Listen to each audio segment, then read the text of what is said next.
President Donald Trump is saying he did not know in advance about a Trump Tower meeting between his campaign associates and important Russian officials after a CNN report said Trump's former lawyer Michael Cohen claims the president knew in advance. The meeting, which took place in June 2016 amid the presidential campaign, was organized by Donald Trump Jr. and Rob Goldstone, the publicist of a prominent Russian pop star, Emin Agalarev. Emin is the son of Aras Agalarev, a Russian oligarch. The publicist allegedly offered the Trump campaign very high-level and sensitive information, but is part of Russia and its government's support for Mr. Trump, to which Trump Jr. replied, "If it's what you say, I love it." Trump said on Twitter Friday he was unaware of his son's Trump Tower meeting. And so the fake news doesn't waste my time with dumb questions. No, I did not know of the meeting with my son, Don Jr., Trump tweeted. The Trump team's narratives about the meeting have changed over time. Here's what we know about the 2016 Trump Tower meeting. What are the facts about the Trump Tower meeting? The gathering took place at Trump Tower in June 9, 2016. Trump Jr. was promised some official documents and information that would incriminate Hillary and her dealings with Russia and would be very useful to your father, according to published email exchanges with Goldstone. Trump Jr. and Goldstone, the two organizers of the meetings, both have said Clinton was only briefly discussed at the beginning and no documents or meaningful pieces of information were exchanged. They said the topic of conversation quickly turned to the adoption of Russian children and the Magnitsky Act, a law that authorizes sanctions on Russians who have committed human rights abuses. According to those who attended the meeting, it only lasted about 20 to 30 minutes. Who was present at the Trump Tower meeting? Aside from Trump Jr., Jared Kushner and Paul Manafort, who was Trump's campaign manager at the time, were all present. On the Russian side, attendees included Goldstone, a lawyer with ties to the Kremlin, a translator, a businessman associated with a Russian oligarch and a lobbyist with past connections to Russian counterintelligence operations. The lawyer, Natalia Veselnitskaya, was the person who allegedly had dirt on Clinton that would aid the Trump campaign.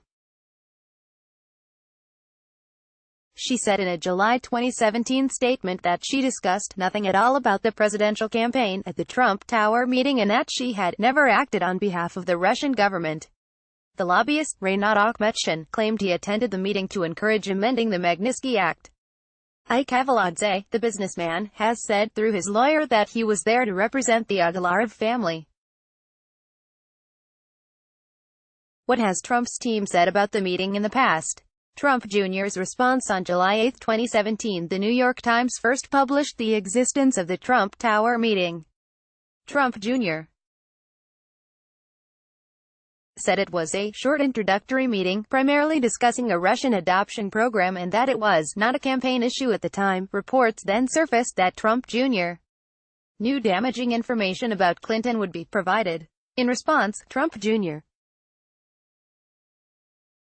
added to his initial statement, saying he knew attendees of the meeting might have information helpful to the campaign. At the time, he said the Russian lawyer's statements about Clinton were vague, ambiguous, and made no sense, and that she had no meaningful information.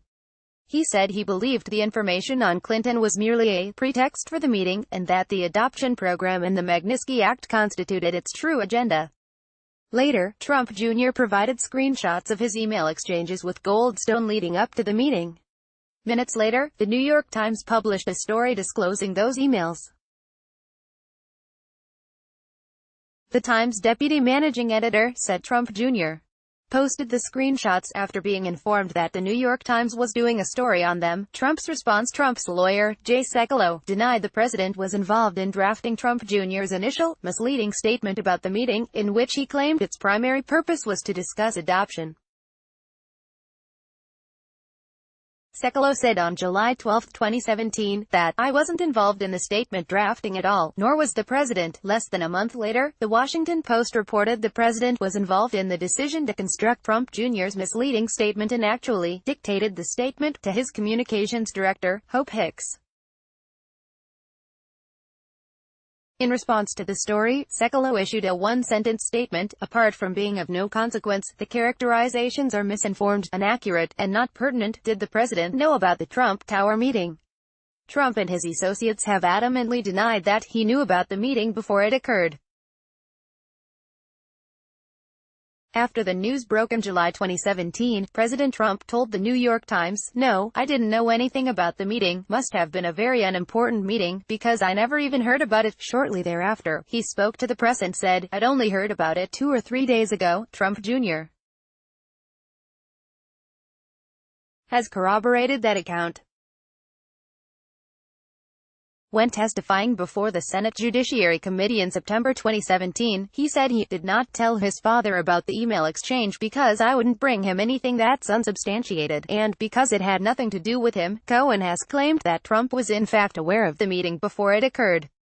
Cohen was present, along with several others, when Trump was informed of the Russians' proposal, and he approved the meeting. Cohen is reportedly willing to verify that to special counsel Robert Mueller, CNN reported.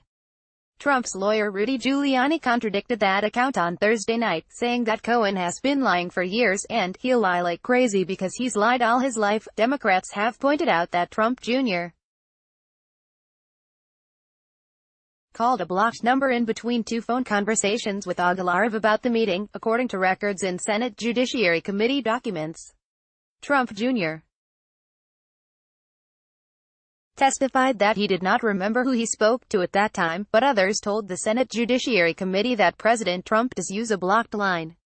Others have also noted that, 2 days before the Trump Tower meeting, Trump announced he would soon give a major speech discussing all of the things that have taken place with the Clintons. He did not end up giving the speech. The question of whether or not Trump knew about the meeting is likely one that special counsel Robert Mueller will be exploring as part of his investigation into Russian interference in the 2016 election.